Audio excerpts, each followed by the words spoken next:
আমার কাছে এখন মনে হইতেছে যে এই পাগল জাতির জন্য শেখ হাসিনাই ঠিক ছিল। মানে গুণ খুন যাই করুক না কেন, দেশ তো ঠান্ডা রাখছে।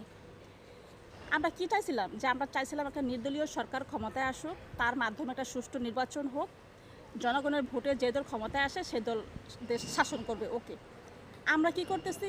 আমাদের চাওয়া তো পূরণ হয়েছে। শেখ হাসিনা পদত্যাগ করছে, তিনি দেশ ছেড়ে চলে গেছেন, এখন কেয়ারটেকার গভর্নমেন্ট ক্ষমতায় আসছেন, তারে সময় দেন, তার মাধ্যমে আমরা একটা সুষ্ঠু নির্বাচন পেলে জনগণের ভোটে যে দল ক্ষমতায় আসে সে দল শাসন করবে।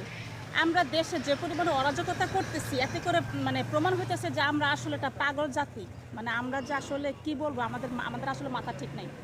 দেশে শুরু হয়ে গেছে ডাকাতি, শুরু হয়ে গেছে ভাঙচুর, শুরু হয়ে গেছে লুটপাট। ওই আমরা আওয়ামী লীগের নেতাকর্মীদের বাড়ি ভাঙতেছি, আবার যখন বিএনপি ক্ষমতা থেকে চলে যাবে তখন আবার বিএনপির বাড়িঘর ভাঙবো, আবার যখন আওয়ামী লীগ ক্ষমতা থেকে চলে যাবে আওয়ামী লীগের বাড়িঘর লুটপাট করবো বা ভাঙবো। কেন ভাই? এগুলো তো সব রাষ্ট্রীয় সম্পদ, কেন এগুলো করতেছেন? তারপরে আমরা শেখ মুজিবের ছবি ভাঙতেছি, আমরা খালেদা জিয়ার ছবির উপরে প্রস্রাব করতেছি, আমরা ওই শেখ হাসিনার ছবির উপরে প্রস্রাব করতেছি। এ পর্যন্ত স্বাধীনতার পর থেকে এ পর্যন্ত যতগুলো রাষ্ট্রনায়ক বা ক্ষমতা যারা ছিলেন তারা একজন সম্মানিত ব্যক্তিদের সম্মান দিলে তো সম্মান কমে না। আমরা কেন এই মানুষগুলোর সাথে এমন করতেছি? ক্ষমতার তো পালাবদল হইতেই পারে।